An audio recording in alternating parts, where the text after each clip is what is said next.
जय श्री कृष्णा।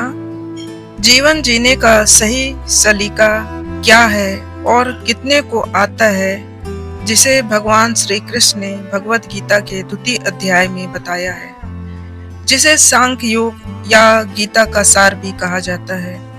तो दोस्तों, आप सबको मेरा नमस्कार। तो चलिए भगवत गीता का दूसरा अध्याय शुरू करते हैं। जैसा कि पहले अध्याय में हमने देखा कि कैसे अर्जुन भगवान श्री कृष्ण को अपना रथ दोनों सेनाओं के बीच ले जाने को कहा और वहां वह अपने स्वजनों, भाई, बंधु, पितामह, पूरा गुरुजन को देखा तो वह दुख से भर गया और वह तर्क देने लगा कि इन लोगों को मारकर मुझे तो पाप मिलेगा। उसका हृदय करुणा से भर गया। वह तरह तरह के तर्क देने लगा। उसने कहा कि अपने प्रियजनों को मारने से अच्छा मैं भीख मांगकर खा लूंगा, और अगर यह नहीं होंगे तो राज्य का सुख कैसे उठाऊंगा। घर की स्त्रियां पथभ्रष्ट हो जाएंगी, और जब स्त्रियां दूषित हो जाएंगी तो वर्ण संकर संतान होने से पितृ तर्पण नहीं होगा, जिससे हमारे पुरखे नरक योनि में चले जाएंगे। उनकी मुक्ति कैसे होगी। और यह कहकर वह अपना गांडीव रथ पर रख दिया और युद्ध करने से मना कर दिया। तब भगवान श्री कृष्ण ने उसके सारे प्रश्नों का उत्तर इस अध्याय में दिया। इस अध्याय में अर्जुन की कायरता तथा उस भ्रम का विश्लेषण है, और यहाँ पर कैसे भगवान कृष्ण ने उसके एक एक प्रश्न तथा तर्कों का उत्तर देते हैं।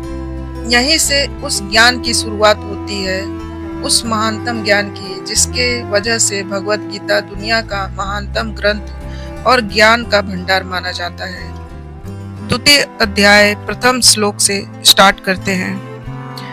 संजय वाच तं तथा कृपया अभीष्टम् अश्रुपूर्ण आकुल इच्छडं विषीदन्तम् इदं वाक्य उवाच मधुसूदना। संजय ने कहा, करुणा से व्याप्त शोक युक्त अश्रुपूरित नेत्रों वाले अर्जुन को देखकर मधुसूदन कृष्ण ने ये शब्द कहे। भौतिक पदार्थों के प्रति करुणा, शोक तथा अश्रु, ये सब असली आत्मा को न जानने के लक्षण हैं। शाश्वत आत्मा के प्रति करुणा ही आत्म साक्षात्कार है। इस श्लोक में मधुसूदन शब्द महत्वपूर्ण है, क्योंकि कृष्ण ने मधु नामक असुर का वध किया था। अब अर्जुन चाह रहा है कि कृष्ण उस अज्ञात रूपी असुर का वध करे। श्री भगवान उवाच। भगवान श्री कृष्ण ने कहा, हे अर्जुन, तुम्हारे मन में यह कलमश कैसे आया। यह उस मनुष्य के लिए तनिक भी अनुकूल नहीं जो जीवन के मूल्य को जानता हो। इससे उच्च लोक की नहीं अपितु अपयश की प्राप्ति होती है। श्री कृष्ण तथा भगवान अभिन्न है, इसलिए श्री कृष्ण को भगवत गीता में भगवान ही कहा गया है। भगवान परम सत्य की पराकाष्ठा है। परम सत्य का बोध ज्ञान की 3 अवस्थाओं में होता है। ब्रह्म या निर्विशेष सर्वव्यापी चेतना, परमात्मा या भगवान का अंतर्यामी रूप जो समस्त जीवों के हृदय में है, तथा भगवान या श्री कृष्ण। श्रीमद्भागवतम के परम सत्य की यह धारणा इस प्रकार बताई गई है। परम सत्य का ज्ञाता परम सत्य का अनुभव ज्ञान की 3 अवस्थाओं में करता है, और यह सब अवस्थाएं एक रूप हैं। ये ब्रह्म, परमात्मा तथा भगवान के रूप में व्यक्त की जाती है। भगवान की उपस्थिति में अर्जुन द्वारा स्वजनों के लिए शोक करना सर्वथा अशोभनीय है। अतः कृष्ण ने कुतः शब्द से अपना आश्चर्य व्यक्त किया। आर्य जैसी सभ्य जाति की व्यक्ति से ऐसी मलिनता की उम्मीद नहीं की जाती। आर्य शब्द उन व्यक्तियों पर लागू होता है जो जीवन के मूल्य को जानते हैं और जिनकी सभ्यता आत्म साक्षात्कार पर निर्भर करती है। देहात्म बुद्धि से प्रेरित मनुष्यों को यह ज्ञात नहीं रहता कि जीवन का उद्देश्य परम सत्य या भगवान का साक्षात्कार है। वे तो भौतिक जगत के बाह्य स्वरूप से मोहित हो जाते हैं। अतः वे ये नहीं समझ पाते कि मुक्ति क्या है। जिन पुरुषों को भौतिक बंधन से मुक्ति का कोई ज्ञान नहीं होता, वे अनार्य कहलाते हैं। यद्यपि अर्जुन क्षत्रिय था, किंतु युद्ध से विचलित होकर वह अपने कर्तव्य से च्युत हो चुका था। उसकी यह कायरता अनार्यों के लिए ही शोभा देने वाली हो सकती है। कर्तव्य पथ से इस प्रकार का विचलन न तो आध्यात्मिक जगत में प्रगति करने में सहायक बनता है और न ही इससे इस संसार में ख्याति प्राप्त की जा सकती है। भगवान कृष्ण ने अर्जुन द्वारा अपने स्वजनों पर इस प्रकार की करुणा का अनुमोदन नहीं किया और उन्होंने कहा, हे पृथा पुत्र, इस हीन नपुंसकता को प्राप्त मत हो, यह तुम्हें शोभा नहीं देती। हे शत्रुओं के दमन करता, हृदय की क्षुद्र दुर्बलता को त्याग कर युद्ध के लिए खड़े हो। अर्जुन को पृथा पुत्र के रूप में संबोधित किया गया। यद्यपि क्षत्रिय पुत्र लड़ने से मना करता है, तो वह नाम का क्षत्रिय है, और यदि ब्राह्मण पुत्र अपवित्र कार्य करता है, तो वह नाम का ब्राह्मण है। ऐसे क्षत्रिय तथा ब्राह्मण अपने पिता के अयोग्य पुत्र होते हैं। अतः कृष्ण यह नहीं चाहते थे कि अर्जुन अयोग्य क्षत्रिय पुत्र कहलाए। अर्जुन कृष्ण का घनिष्ठतम मित्र था और कृष्ण प्रत्यक्ष रूप से उसके रथ का संचालन कर रहे थे। अतः कृष्ण ने कहा, ऐसी प्रवृत्ति अर्जुन के व्यक्तित्व को शोभा नहीं देती। अर्जुन यह तर्क कर सकता था कि वह परम पूज्य भीष्म तथा स्वजनों के प्रति उदार दृष्टिकोण के कारण युद्ध भूमि छोड़ रहा है, किंतु कृष्ण ऐसी उदारता को केवल हृदय दौर्बल्य मानते हैं। ऐसी झूठी उदारता का अनुमोदन एक भी शास्त्र नहीं करता। अतः अर्जुन जैसे व्यक्ति को कृष्ण के प्रत्यक्ष निर्देशन में ऐसी उदारता तथाकथित अहिंसा का परित्याग कर देना चाहिए। तब अर्जुन ने कहा, हे शत्रुहंता मधुसूदन, मैं युद्ध भूमि में किस तरह भीष्म तथा द्रोण जैसे पूजनीय व्यक्तियों पर उलट कर बाण चलाऊंगा। भीष्म पितामह तथा द्रोणाचार्य जैसे सम्मानीय व्यक्ति सदैव पूजनीय हैं। यदि वे आक्रमण भी करें तो उन पर पलटकर आक्रमण नहीं करना चाहिए, यह सामान्य शिष्टाचार है। गुरुजनों से वाग्य युद्ध भी न किया जाए, यहाँ तक कि यदि कभी वे ऐसा रुक्ष व्यवहार करें तो भी उनके साथ रुक्ष व्यवहार न किया जाए। तो फिर भला अर्जुन उन पर बाण कैसे छोड़ सकता था। अर्जुन ने कहा कि क्या आप अपने पितामह या नाना उग्रसेन या अपने आचार्य सांदीपनि मुनि पर हाथ चला सकते थे। अर्जुन इस तरह से कृष्ण के समक्ष कुछ तर्क प्रस्तुत किए। अर्जुन ने आगे कहा, ऐसे महापुरुष जो मेरे गुरु हैं, उन्हें मारकर जीने की अपेक्षा इस संसार में भीख मांगकर खाना अच्छा है। भले ही वे सांसारिक लाभ के इच्छुक हो, किंतु हैं तो मेरे गुरुजन ही। यदि मैं उनका वध करता हूँ तो हमारे द्वारा भोग्य प्रत्येक वस्तु उनके रक्त से सनी होगी। अर्जुन कहता है, हे कृष्ण, हम यह नहीं जानते कि हमारे लिए क्या श्रेष्ठ है और क्या गलत है। उनको जीतना या उनके द्वारा जीते जाना। यदि हम धृतराष्ट्र के पुत्रों का वध कर देते हैं तो हमें जीवित रहने की आवश्यकता नहीं, फिर भी वे युद्ध भूमि में हमारे समक्ष खड़े हैं। अर्जुन के समझ में नहीं आ रहा था कि क्या करे, युद्ध करे या अनावश्यक रक्तपात का कारण बने। अर्जुन उवाच, कार्पण्य दोषपहत स्वभाव, पृच्छामि त्वा धर्म सम्बुध चेता, यच्छेय यत्श्रेयस्वताय निश्चितं ब्रूहि मे, शिष्य अहं साधिमां त्वं प्रपन्नम्। अर्जुन बोला, अब मैं अपनी कृपण दुर्बलता के कारण अपना कर्तव्य भूल गया हूँ और सारा धर्म खो चुका हूँ। ऐसी अवस्था में मैं आपसे पूछ रहा हूँ कि जो मेरे लिए श्रेयकर हो उसे निश्चित रूप से बताएं। अब मैं आपका शिष्य हूँ और आपका शरणागत हूँ, कृपया मुझे उपदेश दीजिए। बुद्धिमान होने के कारण अर्जुन समझ गया था कि पारिवारिक सदस्यों के प्रति उसका अनुराग तथा मृत्यु से उनकी रक्षा करने की उसकी इच्छा ही उसके उलझनों का कारण है। यद्यपि वह समझ रहा था कि युद्ध करने का कर्तव्य उसकी प्रतीक्षा कर रहा है, किंतु कार्पण्य दोष के कारण वह अपना कर्तव्य नहीं निभा रहा था। अतः परम गुरु भगवान श्री कृष्ण से कोई निश्चित हल निकालने का अनुरोध कर रहा था। वह श्री कृष्ण का शिष्य बनने को तैयार था। वह मित्रतापूर्ण बातें बंद करना चाहता था। गुरु तथा शिष्य की बातें गंभीर होती हैं। अब अर्जुन अपने मान्य गुरु के समक्ष गंभीरता पूर्वक बातें करना चाहता था। इसलिए कृष्ण भगवत गीता ज्ञान के आदि गुरु हैं और अर्जुन गीता समझने वाला प्रथम शिष्य है। अर्जुन भगवत गीता को किस तरह समझता है यह गीता में वर्णित है। तो भी मूर्ख संसारी विद्वान बताते हैं कि किसी का मनुष्य रूप कृष्ण नहीं बल्कि अजन्मा कृष्ण की शरण ग्रहण करनी चाहिए।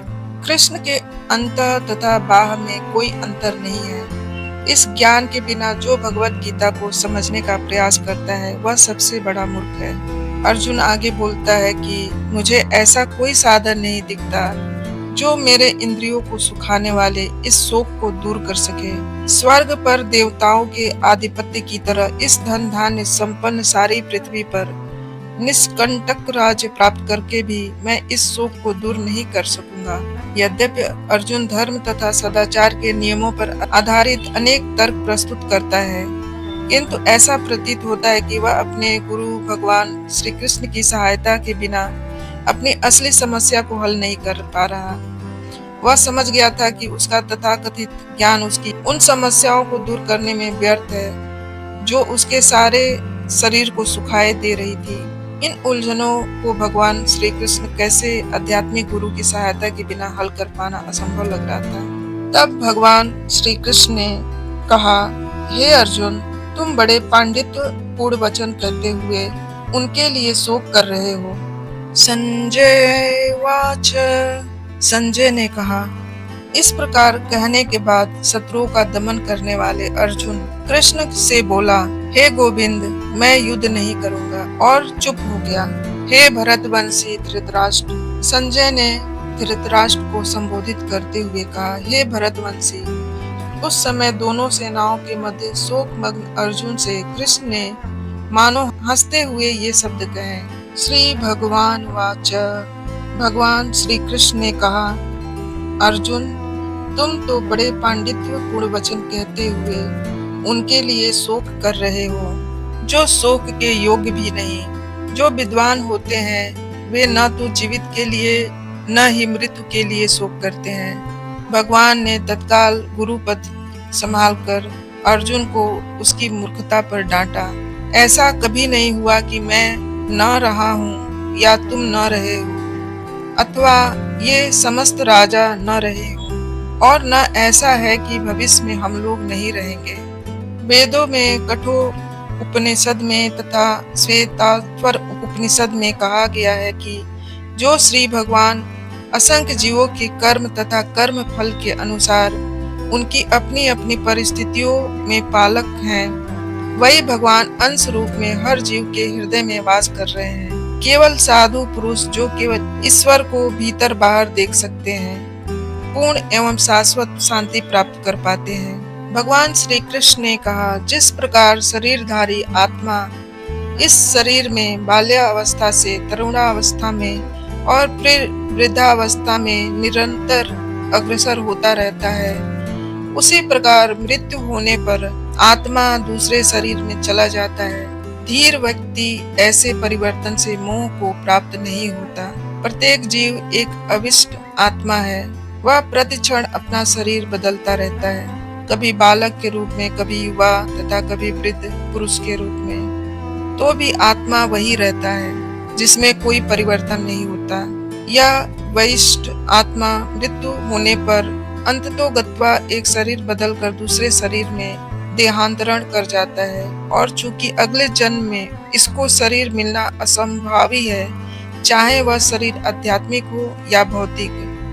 अतः अर्जुन के लिए न तो भीष्म न ही द्रोण के लिए शोक करने का कोई कारण था, अपितु उसे प्रसन्न होना चाहिए था कि वे अपने पुराने शरीर को बदलकर नए शरीर ग्रहण करेंगे और इस तरह वे नई शक्ति प्राप्त करेंगे। श्री भगवान कहते हैं, हे कुंती पुत्र, सुख तथा दुख का क्षणिक उदय तथा कालक्रम में उनका अंतर ध्यान होना सर्दी तथा गर्मी की ऋतुओं के जाने आने के समान है। हे भरतवंशी, वे इंद्रिय बोध से उत्पन्न होते हैं और मनुष्य को चाहिए कि अविचलित भाव से उनको सहन करना सीखे। जैसे एक गृहिणी भीषण गर्मी की ऋतु में भोजन पकाने में हिचकती नहीं, जलवायु संबंधी असुविधाएं होते हुए भी मनुष्य को अपना कर्तव्य निभाना होता है, इसी प्रकार युद्ध करना क्षत्रिय का धर्म है। अतः उसे अपने किसी मित्र या परिजन से भी युद्ध करना पड़े तो उसे अपने धर्म से विचलित नहीं होना चाहिए।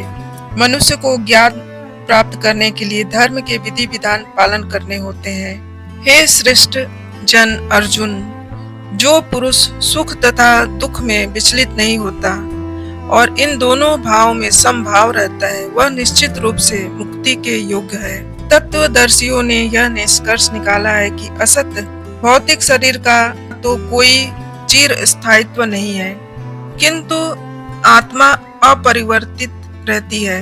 उन्होंने इन दोनों की प्रकृति के अध्ययन द्वारा यह निष्कर्ष निकाला, जो सारे शरीर में व्याप्त है उसे ही तुम अविनाशी समझो। उस अपव्यय आत्मा को नष्ट करने में कोई भी समर्थ नहीं है। आत्मा के परमाणुओं के अनंत कण हैं, जो माप में बाल के अगले भाग के 10,000वें भाग के बराबर हैं। अतः अविनाशी, अप्रमेय तथा शाश्वत जीव के भौतिक शरीर का अंत असंभावी है। अतः हे भरतवंशी, युद्ध करो। जो इस जीवात्मा को मारने वाला समझता है तथा जो इसे मरा हुआ समझता है, वे दोनों ही अज्ञानी हैं, क्योंकि आत्मा न तो मरता है और न मारा जाता है। आत्मा के लिए किसी भी काल में न तो जन्म है न तो मृत्यु है। वह न तो कभी जन्मा है न जन्म लेता है और न जन्म लेगा। वह अजन्मा, नित्य, शाश्वत तथा पुरातन है। शरीर के मारे जाने पर वह मारा नहीं जाता। भगवान कहते हैं, हे पार्थ, जो व्यक्ति यह जानता है कि आत्मा अविनाशी, अजन्मा, शाश्वत तथा अव्यय है, वह भला किसी को कैसे मार सकता या मरवा सकता है। जिस प्रकार मनुष्य अपने पुराने वस्त्र को त्याग कर नए वस्त्र धारण करता है, उसी प्रकार आत्मा पुराने तथा व्यर्थ के शरीर को त्याग कर नवीन भौतिक शरीर धारण करता है। नैनम छिन्दन्ति शस्त्राणि नैनम दहति पावक न चैनम कलेदयन्त पावो न शुष्यति मारुत। यह आत्मा न तो कभी किसी शस्त्र द्वारा खंड खंड किया जा सकता है, न अग्नि द्वारा जलाया जा सकता है और न जल द्वारा भिगाया या वायु द्वारा सुखाया जा सकता है। यह आत्मा अखंडित तथा अघुलनशील है। इसे न तो जलाया जा सकता है और न ही सुखाया जा सकता है। यह शाश्वत, सर्वव्यापी, अविकारी, स्थिर तथा सदैव एक सा रहने वाला है। यह आत्मा अव्यक्त, अकल्पनीय तथा अपरिवर्तनीय कहा जाता है। यह जानकर तुम्हें शरीर के लिए शोक नहीं करना चाहिए, किंतु यदि तुम यह सोचते हो कि आत्मा सदा जन्म लेता है तथा सदा मरता है, तो भी हे महाबाहु, तुम्हारे शोक करने का कोई कारण नहीं। जिसने जन्म लिया है उसकी मृत्यु निश्चित है और मृत्यु के पश्चात पुनर्जन्म भी निश्चित है। अतः अपने अपरिहार्य कर्तव्य पालन में तुम्हें शोक नहीं करना चाहिए।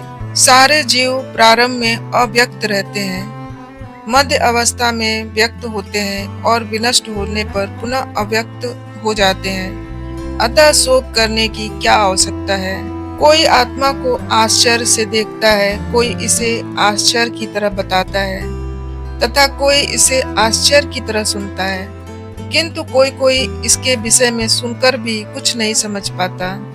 भगवान श्री कृष्ण कहते हैं, हे भरतवंशी, शरीर में रहने वाले का कभी भी वध नहीं किया जा सकता। अतः तुम्हें किसी भी जीव के लिए शोक करने की आवश्यकता नहीं है।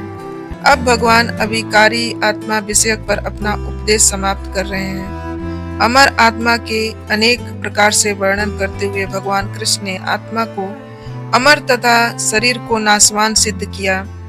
अतः क्षत्रिय होने के नाते अर्जुन को इस भय से कि युद्ध में उसके पितामह भीष्म तथा गुरु द्रोण मर जाएंगे, अपने कर्तव्य से विमुख नहीं होना चाहिए।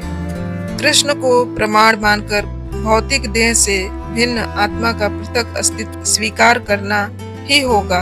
भगवान श्री कृष्ण कहते हैं, क्षत्रिय होने के नाते अपने विशिष्ट धर्म का विचार करते हुए तुम्हें जानना चाहिए कि धर्म के लिए युद्ध करने से बढ़कर तुम्हारे लिए अन्य कोई कार्य नहीं है। अतः तुम्हें संकोच करने की आवश्यकता नहीं है। हे पार्थ, वे क्षत्रिय सुखी हैं जिन्हें ऐसे युद्ध के अवसर अपने आप प्राप्त होते हैं, जिससे उनके लिए स्वर्ग के द्वार खुल जाते हैं। विश्व के परम गुरु भगवान श्री कृष्ण अर्जुन की इस प्रवृत्ति की भर्त्सना करते हैं जब वह यह कहता है कि उसे इस युद्ध में कुछ भी तो लाभ नहीं दिख रहा, इससे नरक में शाश्वत वास करना होगा। अर्जुन द्वारा ऐसे वक्तव्य केवल अज्ञान जन्य थे। वह अपने स्वधर्म के आचरण में अहिंसक बनना चाह रहा था, किंतु क्षत्रिय के लिए युद्ध भूमि में स्थित होकर इस प्रकार अहिंसक बनना मूर्खों का दर्शन है। भगवान कहते हैं, किंतु यदि तुम युद्ध करने के स्वधर्म को संपन्न नहीं करते हो तो तुम्हें निश्चित रूप से अपने कर्तव्य की उपेक्षा करने का पाप लगेगा और तुम योद्धा के रूप में भी अपना यश खो दोगे। क्योंकि अर्जुन विख्यात योद्धा था, जिसने शिव आदि जैसे अनेक देवताओं से युद्ध करके यश अर्जित किया था। शिकारी के वेश में शिव जी से युद्ध करके तथा उन्हें हराकर अर्जुन ने उन्हें प्रसन्न किया था और वर के रूप में पशुपता अस्त्र प्राप्त किया था। सभी लोग जानते हैं कि वह एक महान योद्धा था। स्वयं द्रोणाचार्य ने उसे आशीष दिया था कि वह और उसे एक विशेष अस्त्र प्रदान किया था जिससे वह अपने गुरु का भी वध कर सकता था। तो भगवान कहते हैं, लोग सदैव तुम्हारे अपयश का वर्णन करेंगे और सम्मानित व्यक्ति के लिए अपयश से बढ़कर और कुछ नहीं, वह तो मृत्यु से भी बढ़कर है। अपयश तो मृत्यु से भी बढ़कर है। जिन जिन महान योद्धाओं ने तुम्हारे नाम तथा यश को सम्मान दिया है, वे सोचेंगे कि तुमने डर के मारे युद्ध भूमि छोड़ दी और इस तरह वह तुम्हें तुच्छ मानेंगे। भगवान कृष्ण अर्जुन को अपना निर्णय सुना रहे हैं। तुम यह मत सोचो कि दुर्योधन, कर्ण तथा अन्य समकालीन महारथी यह सोचेंगे कि तुमने अपने भाइयों तथा पितामह पर दया करके युद्ध भूमि छोड़ी है। वे तो यही सोचेंगे कि तुमने अपने प्राणों के भय से युद्ध भूमि छोड़ी। इस प्रकार उनकी दृष्टि में तुम्हारे प्रति जो सम्मान है वह धूल में मिल जाएगा। हे कुंती पुत्र, तुम्हारे शत्रु अनेक प्रकार के कटु शब्दों से तुम्हारा वर्णन करेंगे और तुम्हारी सामर्थ्य का उपहास करेंगे। तुम्हारे लिए इससे दुखदाई और क्या हो सकता है। हे कुंती पुत्र, तुम यदि युद्ध में मारे जाओगे तो तुम्हें स्वर्ग प्राप्त होगा और यदि तुम जीत जाते हो तो तुम्हें पृथ्वी का साम्राज्य भोग करने को मिलेगा। अतः तुम दृढ़ संकल्प होकर खड़े हो जाओ और युद्ध करो। यदि तुम सुख या दुख, हानि या लाभ, विजय या पराजय का विचार किए बिना युद्ध के लिए युद्ध करोगे, ऐसा करने पर तुम्हें कोई पाप नहीं लगेगा। यहाँ मैंने वैश्लेषिक अध्ययन द्वारा इस ज्ञान का वर्णन किया है। अब निष्काम भाव से कर्म करना बता रहा हूँ, उसे सुनो। हे पार्थ, तुम यदि ऐसे ज्ञान से कर्म करोगे तो तुम कर्म के बंधन से अपने को मुक्त कर सकते हो। इस प्रयास में न तो हानि होती है न ही ह्रास, अपितु इस पथ पर की गई अल्प प्रगति भी महान भय से रक्षा कर सकती है। कर्म का सर्वोच्च दिव्य गुण है। जो इस मार्ग पर चलते हैं वे प्रयोजन में दृढ़ रहते हैं और उनका लक्ष्य भी एक होता है। हे गुरु नंदन, जो दृढ़ प्रतिज्ञ नहीं, उसकी बुद्धि अनेक शाखाओं में विभक्त रहती है। अल्प ज्ञानी मनुष्य वेदों के उन अलंकारिक शब्दों के प्रति अत्यधिक आसक्त रहते हैं जो स्वर्ग की प्राप्ति, अच्छे जन्म, शक्ति इत्यादि के लिए विविध सकाम कर्म करने की स्तुति करते हैं।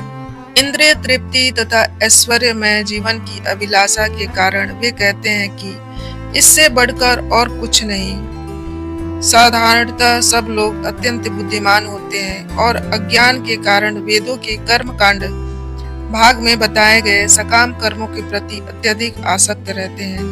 वे स्वर्ग में जीवन का आनंद उठाने के लिए इंद्रिय तृप्ति कराने वाले प्रस्ताव से अधिक और कुछ नहीं चाहते। जहाँ मदिरा तथा तरुणियाँ उपलब्ध हैं, भौतिक ऐश्वर्य सर्वमान्य है। वेदों में स्वर्गलोक पहुंचने के लिए अनेक यज्ञों की स्तुति है, जिनमें ज्योतिष्टमक यज्ञ प्रमुख है। वास्तव में वेदों में कहा गया है कि जो स्वर्ग जाना चाहता है उसे यह यज्ञ संपन्न करना चाहिए। अल्प ज्ञानी पुरुष सोचते हैं कि वैदिक ज्ञान का सारा अभिप्राय इतना ही है। जो लोग इंद्रिय भोग तथा भौतिक ऐश्वर्य के प्रति आसक्त होने से ऐसी वस्तुओं से मोहग्रस्त हो जाते हैं, उनके मनों में भगवान के प्रति भक्ति का दृढ़ निश्चय नहीं होता। वेदों में मुख्यतः प्रकृति के 3 गुणों का वर्णन है। हे अर्जुन, इन तीनों गुणों से ऊपर उठो। समस्त द्वैतों तथा लाभ तथा सुरक्षा की सारी चिंताओं से मुक्त होकर आत्मपरायण बनो। जब तक भौतिक शरीर का अस्तित्व है, तब तक भौतिक गुणों की क्रियाएं प्रतिक्रियाएं होती रहती हैं। मनुष्य को चाहिए कि सुख दुख या शीत ग्रीष्म जैसी द्वैताओं को सहन करना सीखे। इस प्रकार हानि तथा लाभ की चिंता से मुक्त हो जाए। जब मनुष्य कृष्ण की इच्छा पर पूर्णतः आश्रित रहता है तो दिव्य अवस्था प्राप्त होती है। एक छोटे से कूप का सारा कार्य एक विशाल जलाशय से तुरंत पूरा हो जाता है। इसी प्रकार वेदों के आंतरिक तात्पर्य जानने वाले को उसके प्रयोजन सिद्ध हो जाते हैं। तुम्हें अपने कर्म करने का अधिकार है, किंतु कर्म के फलों के तुम अधिकारी नहीं हो। तुम न तो कभी अपने आप को अपने कर्मों के फलों का कारण मानो और न ही कर्म न करने में कभी आसक्त हो जाओ। भगवान अर्जुन को यहाँ पे फलासक्ति रहित होकर कर्म के रूप में युद्ध करने की आज्ञा दी। उसका युद्ध विमुख होना आसक्ति का दूसरा पहलू है। ऐसी आसक्ति से कभी मुक्ति पथ की प्राप्ति नहीं हो पाती। आसक्ति चाहे स्वीकारात्मक हो या निषेधात्मक, यह बंधन का कारण है। अकर्म पापमय है, अतः कर्तव्य के रूप में युद्ध करना ही अर्जुन के लिए मुक्ति का एकमात्र कल्याणकारी मार्ग था। हे अर्जुन, जय तथा पराजय की समस्त आसक्ति त्याग कर समभाव से अपना कर्म करो। ऐसी समता योग कहलाती है। कृष्ण अर्जुन से कहते हैं कि वह योग में स्थित होकर कर्म करे। और योग है क्या? योग का अर्थ है सदैव चंचल रहने वाली इंद्रियों को वश में रखते हुए परम तत्व में मन को एकाग्र करना। और परम तत्व कौन है? भगवान ही परम तत्व है। और चूंकि वे स्वयं अर्जुन को युद्ध करने के लिए कह रहे हैं, अतः अर्जुन को युद्ध के फल से कोई सरोकार नहीं। जय या पराजय कृष्ण के लिए विचारणीय है। अर्जुन को तो बस श्री कृष्ण के अनुसार कर्म करना है। हे धनंजय, भक्ति के द्वारा समस्त गर्हित कर्मों से दूर रहो और उसी भाव से भगवान की शरण ग्रहण करो। जो व्यक्ति अपने सकाम कर्म फलों को भोगना चाहते हैं, वे कृपण हैं। भक्ति में संलग्न मनुष्य इस जीवन में ही अच्छे तथा बुरे कर्मों से अपने को मुक्त कर लेता है। अतः योग के लिए प्रयत्न करो, क्योंकि सारा कार्य कौशल यही है। इस तरह भगवत भक्ति में लगे रहकर बड़े बड़े ऋषि मुनि अथवा भक्तगण अपने आप को इस भौतिक संसार में कर्म के फलों से मुक्त कर लेते हैं। इस प्रकार जन्म मृत्यु की चक्र से छूट जाते हैं और भगवान के पास जाकर उस अवस्था को प्राप्त करते हैं जो समस्त दुखों से परे है। जिसने भगवान के चरण कमल रूपी नाव को ग्रहण कर लिया, जो दृश्य के जगत के आश्रय हैं और मुकुंद नाम से विख्यात हैं, अर्थात मुक्ति के दाता, उसके लिए यह भवसागर गोकुल में समाये जल के समान है। उसका लक्ष्य परम पदम है, अर्थात वह स्थान जहाँ भौतिक कष्ट नहीं है, या कि वैकुंठ है। वह स्थान नहीं जहाँ पद पद पर संकट हो। अज्ञानतावश मनुष्य यह नहीं समझ पाता कि यह भौतिक जगत ऐसा दुखमय स्थान है जहाँ पद पद पर संकट है। केवल अज्ञानवश अल्पज्ञानी मनुष्य यह सोचकर कि कर्मों से सुखी रह सकेंगे, सकाम कर्म करते हुए स्थिति को सहन करते हैं। उन्हें यह ज्ञात नहीं कि इस संसार में कहीं भी कोई भी शरीर दुखों से रहित नहीं। संसार में सर्वत्र जीवन के सुख दुख, जन्म मृत्यु, जरा व्याधि विद्यमान है। किंतु जो अपने वास्तविक स्वरूप को समझ लेता है और इस प्रकार भगवान की स्थिति को समझ लेता है, वही भगवान की प्रेमा भक्ति में लगता है। फलस्वरूप वह वैकुंठ लोक जाने का अधिकारी बन जाता है, जहाँ न तो भौतिक कष्टमय जीवन है, न ही काल का प्रभाव तथा मृत्यु है। भगवान कहते हैं, जब तुम्हारी बुद्धि मोह रूपी सघन वन को पार कर जाएगी, तो तुम सुने हुए तथा सुनने योग्य सबके प्रति अन्मयस्क हो जाओगे। जब तुम्हारा मन वेदों के अलंकारमयी भाषा से विचलित न हो और आत्म साक्षात्कार की समाधि में स्थिर हो जाए, तब तुम्हें दिव्य चेतना प्राप्त हो जाएगी। कोई समाधि में है, इस कथन का अर्थ यह होता है कि वह पूर्णतः भगवान के प्रति समर्पित है, अर्थात उसने पूर्ण समाधि में ब्रह्म परमात्मा तथा भगवान को प्राप्त कर लिया है। भगवान के इतना सब बोलने के बाद अर्जुन ने कहा, हे कृष्ण, अध्यात्म में लीन चेतना वाले व्यक्ति के क्या लक्षण हैं? वह कैसे बोलता है तथा उसकी भाषा क्या है?